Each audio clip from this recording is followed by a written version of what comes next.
Alright guys, so we finally got the injectors back in the mail. Completely rebuilt, flow tested. I had one bad one I had to replace, but kind of running out of time because we're leaving for Myrtle Beach Truck Week tonight. So I've already got 3 in, about to throw this front one in here, and just wanted to show y'all how to do it. So with me, I like to lubricate these O-rings with a little bit of Dawn dish soap. If you use any petroleum-based lubricants like Assembly Lube or anything like that, in my experience, it makes the O-rings swell. And then, so that's what I use for that. Another thing, there is right here the hole where the bolt threads in for the injector hold down strap. Here, you want to make sure that that hole has no oil in it. So I use a compressor and blow nozzle, and I blow out that hole, because if there's oil in the bottom of that hole and you go to torque down your injector hold downs, that oil in the bottom of the hole won't compress, so you'll think you'll be tight, and then after running it for a while, that oil will work its way out of the threads and you'll have a loose injector hold down bolt, and your injector will end up popping up a little bit at the cylinder head, and then you run into all types of problems. But we're about to throw this injector in, and we're gonna keep rocking, get the passenger side put together, get the driver's side put together, and I'll update you here in a little bit. So, apologize for the time in between the video here from the first part to the second part, but kind of had some issues with the truck.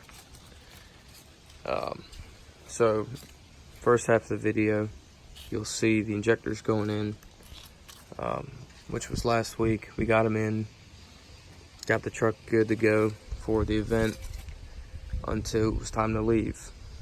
And right as I came back outside with my bag, topping the truck to leave, the starter died on me. 2 of the bolts had broke, and one of the ears had broke off the starter from the large bolt on the bottom walking itself off. So went to the beach, came back, got a starter, put a starter on the truck, and got it running, brought it down to my friend's house, and we did this. So I'd rolled into it from about 30, and before turbo even fully lit, sounded like a shotgun went off, and we destroyed the boot coming off the charger on the hot side. So I got one in the mail on the way, but kind of just wanted to go through and show you everything I did. In the meantime, just kind of give you a closing half on that first part of the video. We got an Aeromotive fuel pressure regulator in the truck. You got your return line and feed line, or lines coming from both backside of the head. That's regulating our fuel going back to the tank. Talking with Fast and Vivian from Quick Tricks, I'm running 60 pounds of fuel pressure. That kit also came with new black anodized fuel lines for the feed lines going into the head, so you can see here, and those run up to the fuel bowl, and the factory regulator got plugged, but there's no boot left there, really.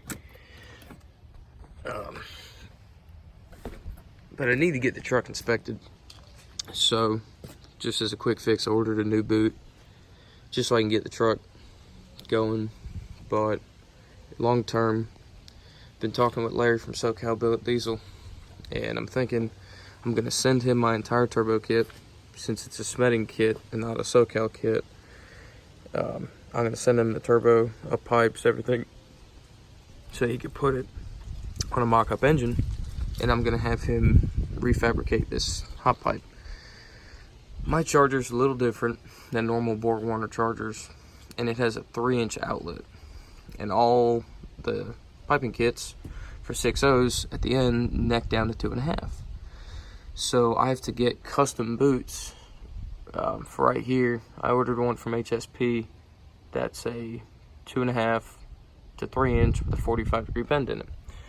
Well, he's going to cut off right here where it's neck down, TIG weld a 3-inch piece of pipe onto it, bead roll it, and angle it so that I only have to run a standard 3-inch boot.